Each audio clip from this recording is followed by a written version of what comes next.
ಎಲ್ಲ ಒಂದು 9ನೇ ತರಗತಿ ವಿದ್ಯಾರ್ಥಿಗಳಿಗೆ ಟ್ರೂ ಕೆ ಅಫಿಷಿಯಲ್ ಚಾನಲ್ಗೆ ಸ್ವಾಗತ. ನಾನು ಚೇತನ್ ಕೆ. ಇವತ್ತಿನ ಈ ಒಂದು ವಿಡಿಯೋದಲ್ಲಿ 9ನೇ ತರಗತಿ ಕನ್ನಡ ವಿಷಯದ ಗದ್ಯ ಭಾಗ 3 ರಾಮರಾಜ ಈ ಒಂದು ಗದ್ಯ ಭಾಗದ ಸಂಪೂರ್ಣ ಅಭ್ಯಾಸ ಪ್ರಶ್ನೆ ನೋಡ್ತಾ ಹೋಗೋಣ. ಎಲ್ಲ ಪ್ರಶ್ನೆಗಳು ಉತ್ತರ ಸಹಿತ ಕೊಡ್ತೀನಿ, ಕೊನೆವರೆಗೆ ನೋಡಿ. ತುಂಬಾನೇ ಸರಳ ಉತ್ತರಗಳು, ನೀವು ಆರಾಮಾಗಿ ಓದ್ಬಿಟ್ಟು ನೆನಪನ್ನ ಇಟ್ಕೋಬಹುದು, ಮತ್ತೆ ಹಾಗೆ ನೋಟ್ಸ್ನ ಕೂಡ ಬರ್ಕೋಬಹುದು. ಕೊನೆವರೆಗೆ ನೋಡಿ, ಸಂಪೂರ್ಣ ಅಭ್ಯಾಸ ಕ್ವಶನ್ಗಳು ಉತ್ತರ ಸಹಿತ ಕೊಡ್ತೀನಿ, ಓಕೆನಾ? ಬನ್ನಿ ಇವತ್ತಿನ ಈ ಒಂದು ವಿಡಿಯೋನ ಶುರು ಮಾಡೋಣ. ಅದಕ್ಕಿಂತ ಮುಂಚೆ ಇನ್ನೂ ಕೂಡ ಚಾನಲ್ನ ಸಬ್ಸ್ಕ್ರೈಬ್ ಮಾಡ್ಕೊಂಡಿಲ್ಲ, ಪ್ರತಿಯೊಬ್ಬರು ಕೂಡ ಸಬ್ಸ್ಕ್ರೈಬ್ ಮಾಡ್ಕೊಳ್ಳಿ.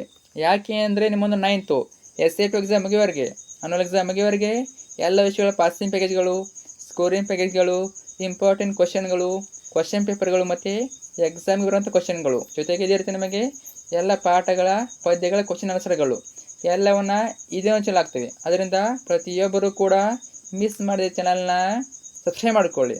ನಿಮಗೆ ಈ ಒಂದು ಚಾನಲ್ಲು ಖಂಡಿತ ಯೂಸ್ ಆಗ್ತದೆ. ಮಾಡಿದರಾ? ಹಾಗೆ ವಿಡಿಯೋನ ಲೈಕ್ ಮಾಡಿ ಮತ್ತು ಎಲ್ಲ ಫ್ರೆಂಡ್ಸ್ ಶೇರ್ ಮಾಡಿ, ಎಲ್ಲರಿಗೂ ಶೇರ್ ಮಾಡಿ, ಅವರಿಗೂ ಕೂಡ ಈ ಒಂದು ಆನ್ಸರ್ನ ಕಳಿಸಿ. ಬನ್ನಿ ನೋಡ್ತಾ ಹೋಗೋಣ. ಗದ್ಯ ಭಾಗ 3 ರಾಮರಾಜ್ಯ. ನಿಮಗೆ ಅಲ್ಲಿ ಕನ್ನಡ ವಿಷಯದ ಮೇಲೆ ಎಲ್ಲ ಪಾಠಗಳ ಪದ್ಯಗಳ ಉತ್ತರ ಹಾಕಿರ್ತೀನಿ, ನೋಡ್ಕೊಳ್ಳಿ, ಚಾನಲ್ ಇರ್ತವೆ. ಕೃತಿಕಾರ ಪರಿಚಯ ಯಾರು? Doctor N Ranganath Sharma. Doctor N Ranganath Sharma ಸಾಮಾನ್ಯ ಶಕ 1916. 1916ರಲ್ಲಿ ಶಿವಮೊಗ್ಗ ಜಿಲ್ಲೆಯ ಸೊರಬ ತಾಲೂಕಿನ ನಡಹಳ್ಳಿ ಗ್ರಾಮದಲ್ಲಿ ಜನಿಸಿದರು. ಇವರು ಏಕಚಕ್ರಂ, ಬಾಹುಬಲಿ ವಿಜಯಂ, ಗೊಮ್ಮಟೇಶ, ಪಂಚಕಂ ಮೊದಲಾದ ಕೃತಿಗಳನ್ನು ಅವರು ಸಂಸ್ಕೃತದಲ್ಲಿ ಬರೆದು ಪ್ರಕಟಿಸಿದ್ದಾರೆ.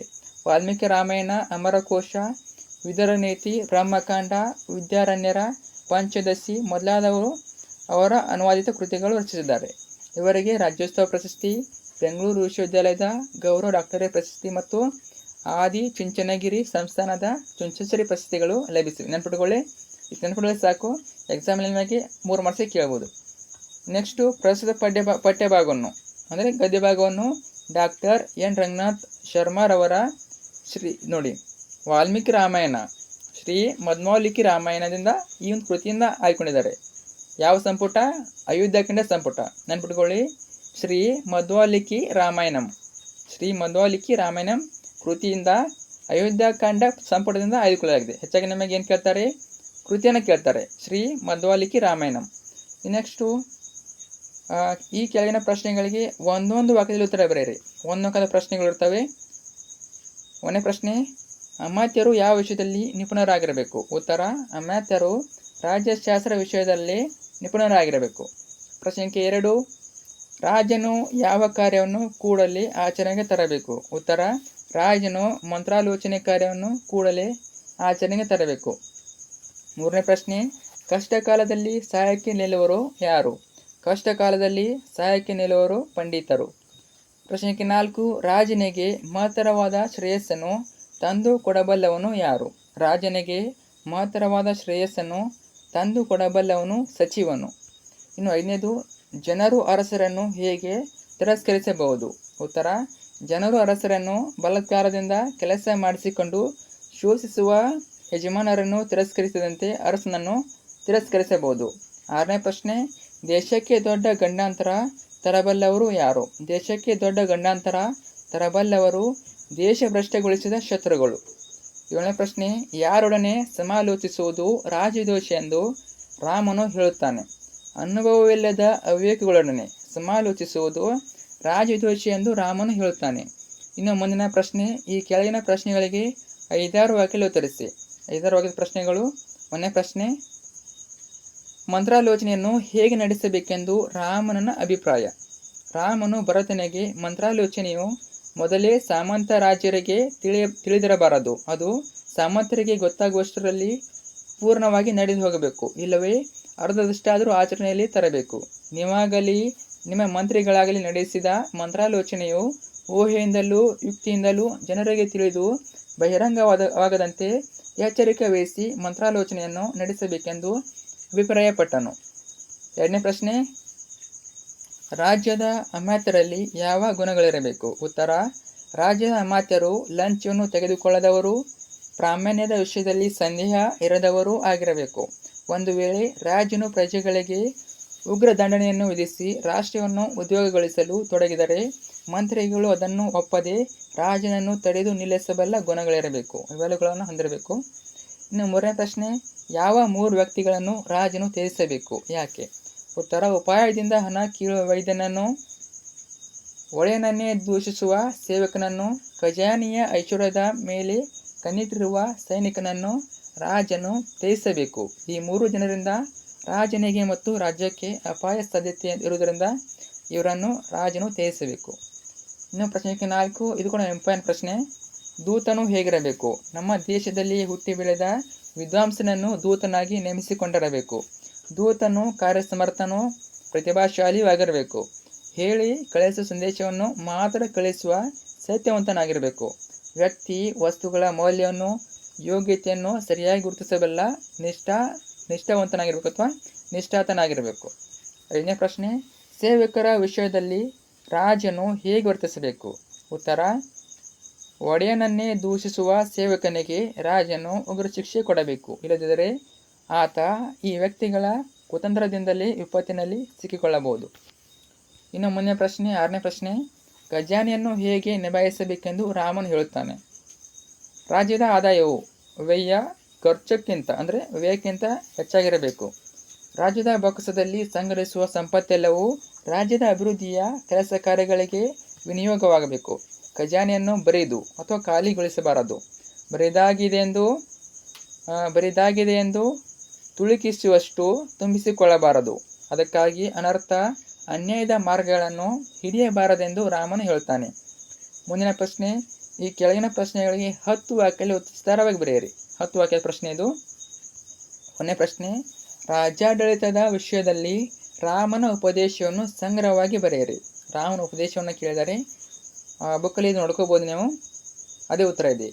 ರಾಮನು ವನವಾಸಕ್ಕೆ ತೆರಳುವ ಮೊದಲು 12 ವರ್ಷಗಳ ಕಾಲ ಅಯೋಧ್ಯೆಯ ಅಧಿಕಾರಿಯಾಗಿ ಪಡೆದಿದ್ದ ಅನುಭವವನ್ನು ತನ್ನನ್ನು ಕಾಣಲು ಬಂದ ಭರತ ಚಕ್ರವರ್ತಿಯೊಂದಿಗೆ ಚರ್ಚಿಸುತ್ತಾ ರಾಜ್ಯಾಡಳಿತದ ವಿಷಯದಲ್ಲಿ ಈ ಮುಂದಿನಂತೆ ಉಪದೇಶಗಳನ್ನು ನೀಡಿದನು. ಇದು ಉಪದೇಶ, ಕೆಳಕಂಡಂತೆ ಇದೆಲ್ಲ ಉಪದೇಶ. ಅಯೋಧ್ಯೆಯಲ್ಲಿ ಭರತನ ಆಡಳಿತವು ಹೇಗೆ ನಡೆಯುತ್ತಿದೆ ಎಂಬುದನ್ನು ತಿಳಿಯಲು ಶ್ರೀರಾಮನು 10 ಪ್ರಶ್ನೆಗಳು ಕೇಳುತ್ತಾ ಸೂಕ್ತ ಸಲಹೆಗಳನ್ನು ಈ ಮುಂದಿನಂತೆ ನೀಡುವನು. ಭರತ ರಾಜ್ಯವನ್ನು ಆಳತಕ್ಕವರಿಗೆ ಸಮಾಲೋಚನೆಯೇ ಜಯಕ್ಕೆ ಮೂಲ ಕಾರಣವಾದದ್ದು. ರಾಜ್ಯಶಾಸ್ತ್ರ ನಿಪುಣರಾದ ಅಮಾತ್ಯರು ಆ ಸಮಾಲೋಚನೆಯನ್ನು ಗೌಪ್ಯವಾಗಿಟ್ಟಿರಬೇಕು. ರಾಜನೀತಿಯ ಕರ್ತವ್ಯವನ್ನು ಪರ್ಯಾಲೋಕಿಸುತ್ತಿರಬೇಕು. ಒಬ್ಬರೇ ಸಮಾಲೋಚನೆಯ ಮಾಡಿ ನಿರ್ಣಯಕ್ಕೆ ಬರಬಾರದು. ಸಮಾಲೋಚನೆಯು ಕಾರ್ಯರೂಪಕ್ಕೆ ಬರೋದರೊಳಗೆ ರಾಷ್ಟ್ರದಲ್ಲಿ ಬಹಿರಂಗವಾಗಬಾರದು. ಕಡಿಮೆ ಪ್ರಯತ್ನದಿಂದ ಹೆಚ್ಚು ಫಲವನ್ನು ಕೊಡುವ ಕಾರ್ಯವನ್ನು ಕೂಡಲೇ ಆಚರಣೆಗೆ ತರಬೇಕು. ಅದನ್ನು ಆಚರಣೆಗೆ ತರಲು ತಡ ಮಾಡಬಾರದು. ಆಚರಣೆಗೆ ತರಬೇಕೆಂದಿರುವ ಸಮಾಲೋಚನೆಯು ಮೊದಲೇ ಸಾಮಂತ ರಾಜರಿಗೆ ತಿಳಿಯಬಾರದು. ಸಾಮಂತ ರಾಜರಿಗೆ ಗೊತ್ತಾಗುವಷ್ಟರಲ್ಲಿ ಪೂರ್ಣವಾಗಿ ಆಚರಣೆಗೆ ತರಬೇಕು.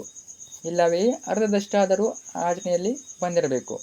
ಹೀಗೆ ರಾಮನು ರಾಜ್ಯಾಡಳಿತದ ಬಗ್ಗೆ ಭರತನಿಗೆ ಉಪದೇಶವನ್ನು ನೀಡಿದನು. 2ನೇ ಪ್ರಶ್ನೆ, ರಾಜನಲ್ಲಿ ತಲೆದೂರಬಹುದಾದ 14 ದೋಷಗಳ ಬಗ್ಗೆ ವಿವರಿಸಿ. ರಾಮನು ವನವಾಸಕ್ಕೆ ತೆರಳುವ ಮೊದಲು 12 ವರ್ಷಗಳ ಕಾಲ ಅಯೋಧ್ಯೆಯ ಅಧಿಕಾರಿಯಾಗಿ ಪಡೆದಿದ್ದ ಅನುಭವವನ್ನು ಕಾಡಿನಲ್ಲಿ ತನ್ನನ್ನು ಕಾಣಲು ಬಂದ ಭರತ ಚಕ್ರವರ್ತಿಯೊಂದಿಗೆ ಚರ್ಚಿಸುತ್ತಾ ರಾಜನಲ್ಲಿ ತಲೆದೂರಬಹುದಾದ 14 ದೋಷಗಳ ಬಗ್ಗೆ ವಿವರಿಸಿದನು. ರಾಜನಲ್ಲಿ ಸಂಭವಿಸಬಹುದಾದ ದೋಷಗಳೆಂದರೆ ನಾಸ್ತಿಕ ಬುದ್ಧಿ, ಸುಳ್ಳು, ಸಿಟ್ಟು, ಚಟುವಟಿಕೆಗಳಿಲ್ಲದೆ ಕೆಲಸವನ್ನು ತಡಮಾಡುವುದು, ಸೋಮಾರಿತನ, ಪಂಚೇಂದ್ರಿಯಗಳಿಗೆ ಅಧೀನನಾಗಿ ಇಂದ್ರಿಯ ಚಾಪಲ್ಯದಲ್ಲಿ ಮುಳುಗುವುದು, ಮಂತ್ರಿಗಳೊಡನೆ ಸಮಾಲೋಚಿಸದೆ ರಾಜ್ಯ ಕಾರ್ಯಗಳಲ್ಲಿ ತಾನೊಬ್ಬನೇ ನಿರ್ಧಾರವನ್ನು ತೆಗೆದುಕೊಳ್ಳುವುದು, ಅನುಭವವಿಲ್ಲದ ಅವಿವೇಕಿಗಳೊಡನೆ ಸಮಾಲೋಚಿಸುವುದು, ನಿಶ್ಚಯಿಸಿದ ಕಾರ್ಯಗಳನ್ನು ಆರಂಭಿಸದಿರುವುದು, ಮಂತ್ರಾಲೋಚನೆಯನ್ನು ರಹಸ್ಯವಾಗಿಡದೆ ಬಹಿರಂಗಪಡಿಸುವುದು,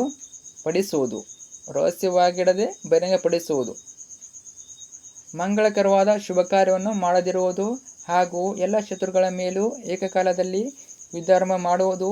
ಈ 14 ರಾಜ್ಯದೋಷಗಳಿಗೆ ಅವಕಾಶವನ್ನು ಕೊಡಬಾರದು. ಏನು ಹೇಳಿದರೆ ಇಲ್ಲಿ ಅವಕಾಶ ಕೊಡಬಾರದು ಅಂತ ಹೇಳಿದ್ದಾರೆ. ಯಾವುದೇ ಪ್ರಮುಖ ನಿರ್ಣಯಕ್ಕೆ ಮೊದಲು 4 ಬುದ್ಧಿವಂತ ಮಂತ್ರಿಗಳನ್ನೇ ಸಮಾಲೋಚಿಸಬೇಕು. ಅಂದರೆ ಸಭೆ ಮಾಡಿ ಅವರ ಜೊತೆಗೆ ಮಾತುಕತೆ ಆಗಬೇಕು, ಸಮಾಲೋಚನೆಯನ್ನು ಮಾಡಬೇಕು. ಅನಂತರ ಒಬ್ಬೊಬ್ಬರನ್ನಾಗಿ ಕರೆಸಿ ಪ್ರತ್ಯೇಕವಾಗಿ ಅವರ ಅಭಿಪ್ರಾಯವನ್ನು ಅರಿತುಕೊಳ್ಳಬೇಕು. ಪೂರ್ವಿಕರ ವ್ಯಕ್ತಿತ್ವದ ಅತ್ಯುತ್ತಮ ಅಂಶಗಳನ್ನು ರಾಜನು ಅಳವಡಿಸಿಕೊಳ್ಳಬೇಕು. ಹೀಗೆ ಭರತನಿಗೆ ರಾಜನಲ್ಲಿ ತಲೆ ದೂರಬಹುದಾದ ದೋಷಗಳ ಬಗ್ಗೆ ವಿವರಿಸಿದನು. ಇನ್ನು ಮುಂದಿನ ಪ್ರಶ್ನೆ, ಈ ಮಾತುಗಳ ಸ್ವಾರಸ್ಯಗಳನ್ನು ವಿವರಿಸಿ. ಸಂದರ್ಭ ಸ್ವಾರಸ್ಯ ನಿಮಗೆ ಎಕ್ಸಾಮ್ನಲ್ಲಿ ಪರೀಕ್ಷೆಯಲ್ಲಿ 3 ಮಾರ್ಕ್ಸಿಗೆ ಕೇಳ್ತಾರೆ, 3 ಅಂಕಕ್ಕೆ ಕೇಳ್ತಾರೆ. ಒಂದನೇ ಪ್ರಶ್ನೆ, 1000 ಮೂರ್ಖರಿಗಿಂತ ಒಬ್ಬ ಪಂಡಿತ ಲೇಸು. ಆಯ್ಕೆ, ಈ ವಾಕ್ಯವನ್ನು ಡಾಕ್ಟರ್ ಎನ್ ರಂಗನಾಥ್ ಶರ್ಮಾ ಅವರು ಬರೆದಿರುವ ಶ್ರೀ ಮಧ್ವಾಲಿಕಿ ರಾಮಾಯಣಂ ಕೃತಿಯ ರಾಮರಾಜ್ಯ ಎಂಬ ಗದ್ಯ ಭಾಗದಿಂದ ಆರಿಸಿಕೊಳ್ಳಲಾಗಿದೆ.